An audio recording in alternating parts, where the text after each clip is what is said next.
Right now, growing on YouTube has never been harder. Why? Because the platform is oversaturated with creators all competing for the same views. But here's the real challenge. Most YouTubers are unknowingly sabotaging their own growth by ignoring one crucial element, storytelling, and that's killing their channel's potential. We all know that feeling of getting sucked into a video, so invested that we just can't look away. Well, that feeling is not created by accident. There's an art to it. The problem is, a lot of the advice out there focuses on the storytelling techniques of people like Casey Neistat or Mr. Beast, who are amazing storytellers, by the way. But many of their methods don't translate well into talking head content. If your channel is mostly talking head or educational, then this video is for you. I'm going to show you the different ways in which you can leverage storytelling to build trust, credibility, and a deep connection with your audience. The kind of connection that keeps them coming back and turns followers into clients. And as always, I'm going to do that with real examples. Let's get into it.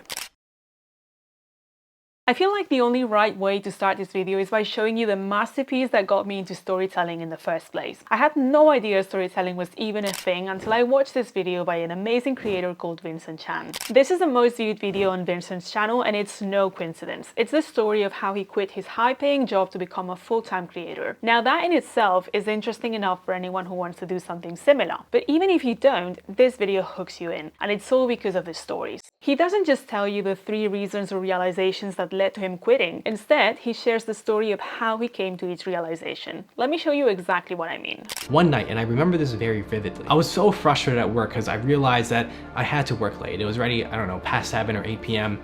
And then my phone started ringing.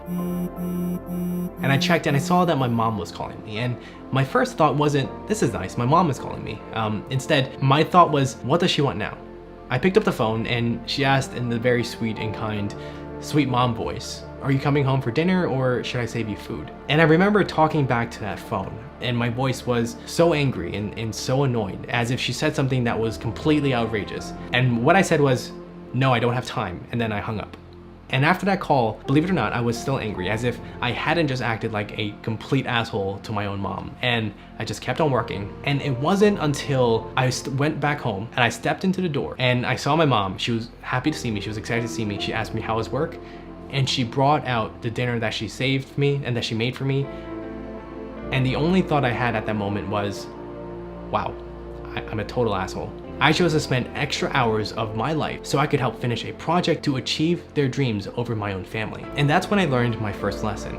If you don't build your dreams, then someone else will hire you to build theirs. Did you notice? He could have gone straight into the lesson or even shared the lesson first and then tell the story, but he did it the other way around. Why? One, because if all you wanted to know was the lesson and he tells you up front, then nothing stops you from skipping ahead. Like, you don't have to watch an extra minute of the video to get to the lesson. And 2, because sharing the story and then the lesson is way more powerful than just sharing the lesson. And it's all because it makes you feel something. Best case scenario, you feel bad for his mom. Worst case scenario, the story reminds you of that time you were rude to someone you love when they didn't deserve it. And you feel bad. You feel sad, guilty even, and that's powerful. But don't just take my word for it. I was personally touched by this story because it reminded me of a similar situation I had in my life. So I decided to steal that idea and share my own version of the story in one of my videos on a completely different topic, like mine was a book review. Now the video is in Spanish, so I won't play the whole thing here, but would you say it's a coincidence that this was one of the best performing videos of my channel? Definitely not. Now, before we carry on, I just want to quickly let you know that I've opened up my calendar for free diagnostic calls. These are one-on-one sessions where we can chat about any struggles or questions you have with your YouTube channel, whether you're stuck with growth, content ideas, personal branding, you name it. It's going to be a great chance for us to connect personally, and it's completely free. You can book your spot by clicking the link that's somewhere in the description, and I'll see you there. Now back to the video. Another powerful way to leverage storytelling in your talking head content is by sprinkling little bits of stories here and there throughout your videos. These little stories act as mini dopamine hits that rehook your viewers and improve the viewing experience. Here's a couple examples on how to do this. I think there's some very good reasons to improve our typing speed, to try and get it as high as possible. The first and most important one is that it just really impresses people. Like, when people see me typing at work, I work as a doctor, in case you didn't know, the single biggest compliment I've ever gotten through my 2 years of being a doctor is that, wow, you type really fast. Maybe that's not the kind of compliment I want when I'm a doctor, but still, it's nice to hear. And everyone is always so impressed, like, oh my God, where did you learn to type? And I'm just like, well, a misspent youth. And they're always like, oh, ha ha ha, very funny, Ali. The reality is there are three types of people in this world. There are doers, dreamers, and drifters, otherwise known as the 3 Ds. Actually thinking about it, when I was at school, they gave me a cap with D on it. They must have known I was a doer. As you can see, these creators didn't go off on a tangent to tell us a full-blown story in the traditional sense with a beginning, midpoint, and resolution. Instead, they used the tiniest bit of storytelling to share something funny about their past, something that's going to make people laugh, help build a connection, and act as a tiny break from a video that would otherwise be pretty dense. This is a great way to get back people's attention right when they're starting to get bored and make educational videos a lot more fun and digestible. They say a picture is worth 1,000 words. Well, a good story is worth 1,000 pictures. Stories grab people's attention and make your content memorable. Going back to Vincent Chan's video that we discussed at the beginning, I don't remember most videos that I watched 2 years ago, but I remember his. And it's not because of the lessons. I actually didn't remember the lessons that well on their own, but I remember the stories. And thinking about the stories brings back the lessons, not the other way around. Stories are a great way to illustrate your points in a way that will not only help your viewers remember them, but also understand them better. Here's an example from Alex Ramosi. What I realized, and this was something that was really hard for me, is that I had a pretty bad reputation in the very beginning of my college career and all of my high school career. And it was because I drank too much, I was irresponsible, I slept around a lot, and I wasn't representing the type of person that I wanted to be. And so I felt ashamed of the behaviors that I did, but I didn't change them. And so it was only through a conversation I had with my father where I said, how do I change my reputation? How do I get these people to stop saying this stuff? And I thought there was some like PR marketing angle that I could take, that I could control the narrative. And he said, why don't you stop being a piece of shit? And he said that in his own, in his own words. And I was like, that can't be it. I'll figure out a way. When parents talk to kids, they're listening, but they're not listening. That really stuck with me, and I started thinking about it. And so I said, like, well, if I wanted to be somebody who was respectable, what would I do? And so then I tried to start acting in that way to be someone whose respect, my own, I would earn. And so when I started doing that, nothing changed externally. People still treated me like I was a piece of shit, and they were probably right. But my behavior began to change, and then slowly, so did my reputation. But it started with me trying to respect myself first, and then others began to respect me as a result. He did two clever things here. He used the story to make a point, and he told the story before giving away the point. Alex could have started that off and said, point number 1, respect yourself and then others will respect you. And I think most of us would have understood what he meant. But what he did there instead was he started at that dark moment in his story. No one respected him. It was a bad time in his life. He wasn't a great guy. Like, that's an interesting moment to drop us into a story. And then he talks to his dad, and his dad is a bit blunt to him, but he still follows his advice and he experiences a transformation. Now, that's a lot more interesting than simply stating your point and then trying to explain it, especially when it's self-explanatory. Telling a story to make your point doesn't just flatten retention, it hits harder. By the time you've wrapped up the story, your viewers already get the point without you even needing to say it, and the impact is way stronger. Let's say your point is that people shouldn't wait until retirement to chase their dreams. Sure, you could just say that, but a story about someone you know who died unexpectedly before getting the chance, that story sticks. It makes the message hit home while keeping your viewers hooked the whole way through.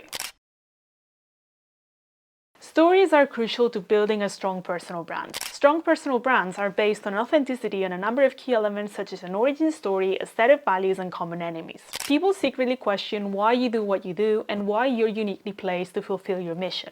A powerful origin story puts their mind at rest. It shows them that your passion, mission, and vision for the future are aligned, that you didn't just wake up today and decided to start a YouTube channel or a business purely for the money or the validation. Let me show you an example. Now, when I was a teenager, I was deep into fitness, and I remember watching a few small creators online when YouTube was first gaining popularity, and I would consider this the golden age of the creator economy. It was a peak in authenticity where people were just picking up cameras to share their passions and teach what they've been learning. Those individuals had such a strong influence and impact on the direction of my life. I was just this kid who came home from school and played video games all day and cooked frozen burritos at night and chugged 5 Dr. Peppers and then woke up early just so I could maintain my rank in Halo 3 so that my other friend didn't pass me. I was a kid with massive ambitions, but